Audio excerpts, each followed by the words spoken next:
Jacket सीखेंगे। तो इसका हम कटिंग देख लेते हैं। ये मैं छोटी बच्ची का बना रही हूँ, 3 साल की बच्ची का। ठीक है, तो सबसे पहले ऊपर से मैं 2.5 इंच पर एक मार्किंग कर लेती हूँ। अगर आप ये बड़ों के लिए कर रहे हैं तो आपको यहाँ से 3 इंच पर एक मार्किंग करना पड़ेगा। ठीक है, मैं 2.5 इंच पर यहाँ पर मार्किंग कर लेती हूँ, छोटी बच्ची का है इसीलिए। और यहाँ से अभी मैं जैकेट की लेंथ प्लस सीम अलाउंसेस ले लेती हूँ। जैकेट की लेंथ है मेरी 11 इंचेस, उसमें मैं 1.5 इंच सीम अलाउंसेस ऐड कर देती हूँ। ठीक है, अब यहाँ से मुझे हाफ ऑफ शोल्डर का मेजरमेंट ले लेना है।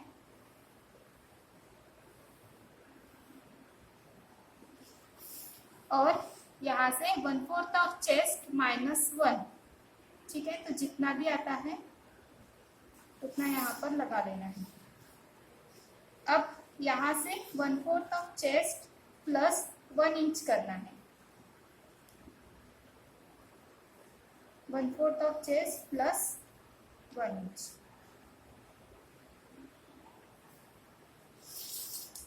अब मैं इसे ज्वाइन कर लेती हूँ इस तरीके से।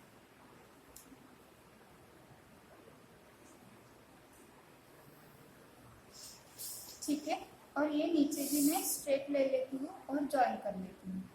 क्योंकि ये छोटी बच्ची का है तो इसमें कहीं पर भी शेप वगैरह नहीं आएगा।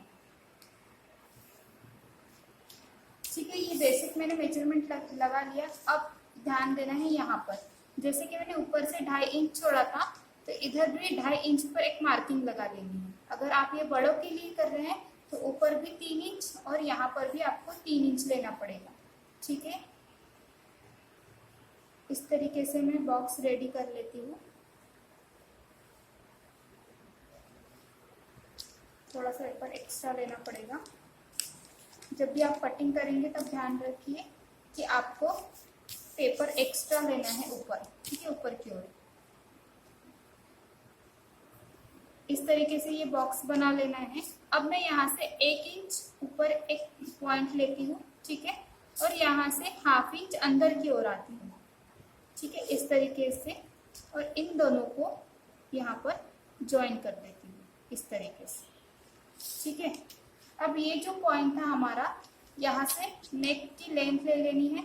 अब ये जैकेट है तो आप जैकेट में नेक डीप ले सकते हैं। ठीक है, तो मैं यहाँ पर 5.5 इंच पर एक पॉइंट लगा रही हूँ क्योंकि ये डीप मुझे नेक लेना है इसलिए। और यहाँ पर 2 इंच पर मैं ये मार्किंग लगा लेती हूँ। अगर आप बड़ों के लिए कर रहे हैं तो आप ये 3 इंच वगैरह ले सकते हैं। मैं यहाँ पर 2.25 पर मैंने ये मार्किंग लगाई है। या तो फिर आपने जो 2.5 इंच ये मार्किंग लगाई है, यहाँ से भी अगर नेक की हम शेप लगाते हैं तो भी वो चलता है। ठीक है, तो मैं यहाँ से राउंड शेप का नेक लगा देती हूँ इस तरीके से।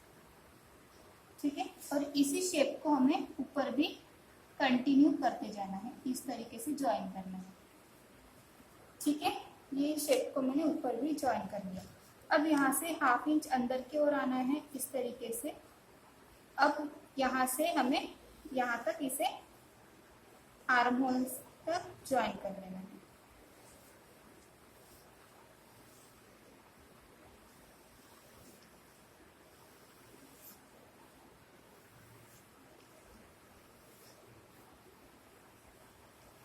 इस तरीके से ये शेप लगाकर अब मैं इसे कट कर लेती हूँ।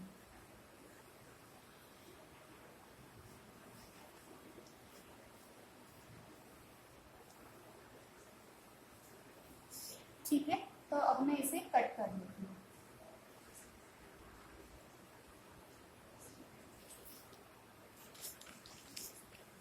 मैं ओनली एक ही पेपर कट करती हूँ। ठीक है,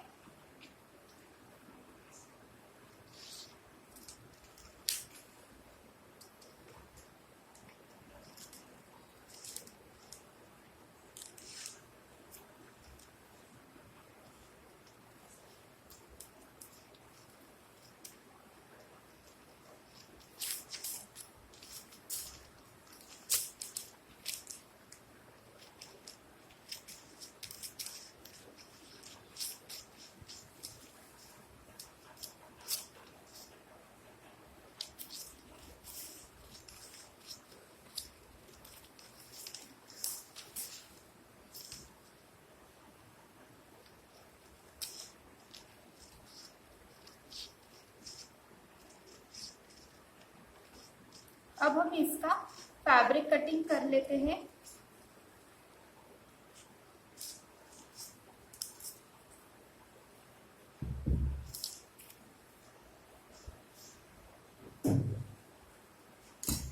फैब्रिक कटिंग कर लेते हैं आप। इसके लिए आप कोई भी स्टिफ फैब्रिक यूज कर सकते हैं, मैं डेनिम यूज कर रही हूँ।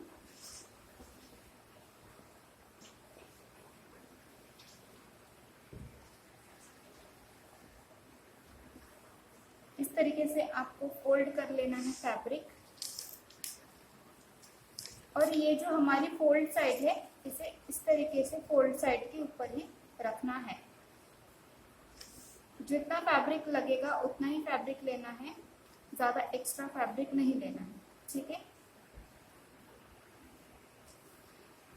अब यहाँ पर मार्किंग करते वक्त एक चीज का ध्यान रखना है हमें। फैब्रिक पर जब हम पेपर रख के मार्किंग लगाएंगे तब कुछ चीजों का हमें ध्यान रखना है, जो कि यहाँ से मैंने फोल्ड साइड से 1 इंच एक्स्ट्रा छोड़ा है, क्योंकि यहाँ पर मेरा प्लैकेट बनेगा, बटन पट्टी बनेगी, उस वजह से मैंने वहां पर 1 इंच थोड़ा सा एक्स्ट्रा छोड़ा है, ठीक है। अब यहाँ पर भी आपको पाव इंच एक्स्ट्रा छोड़ना है, क्योंकि ये हमें स्टिच करने के लिए हमें सीम अलाउंसेस लगेगा यहाँ पर, इसलिए यहाँ पर मैं एकदम थोड़ा थोड़ा एक्स्ट्रा छोड़ रही हूँ, ठीक है। यहाँ पर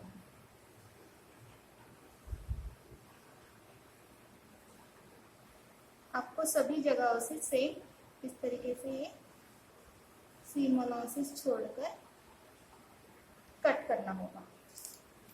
तो अब ये हो गया हमारा फ्रंट, ठीक है। और इसका बैक का जो कटिंग रहेगा वो जस्ट आपका ये जो आर्महोल वाला लाइन है यहाँ तक ही ये कट होगा। तो ये जो हमने एक्स्ट्रा का बढ़ाया था ये मैं फोल्ड कर देती हूँ और इसे स्ट्रेट इस तरीके से रखकर यहाँ पर स्ट्रेट ही इसकी कटिंग करेंगे, ठीक है। यहाँ पर अभी आपको फोल्ड साइड में कुछ भी बढ़ाना नहीं है, इसे इस तरीके से रखकर अब मैं यहाँ से थोड़ा सा बढ़ा रही हूँ, क्योंकि ये हमें फोल्ड करने के लिए यहाँ पर कपड़ा लगेगा इसीलिए, ठीक है। बाकी फिर मैं जैसा है वैसे ही कटिंग ये कर रही हूँ, कहीं से भी एक्स्ट्रा नहीं लेना है। ये हो गया हमारा बैक। अब इसे कट कर लेना है।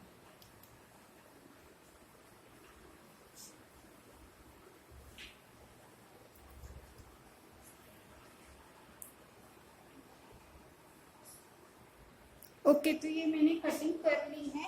अब ये जो फ्रंट है यहाँ से जो हमने फोल्ड रखा था इसे बीच में से भी कट कर लेते हैं, क्योंकि हमें यहाँ पर प्लैकेट बनाना है, तो ये इंडिविजुअल रहेगा दोनों पार्ट। इस तरीके से फोल्ड होके यहाँ पर हम बाद में जिप या फिर आई हुक या फिर बटन और काज कर सकते हैं, ठीक है। अब नेक फिनिश करने के लिए और आर्महोल फिनिश करने के लिए मैंने यहाँ पर कुछ बायस पट्टियाँ भी कट करके रखी है। अब मैं इनको एक दूसरे से जॉइन कर लेती हूँ, ठीक है। इस तरीके से मैं इन्हें एक दूसरे से जॉइन करके कंबाइन पट्टी बना लेती हूँ।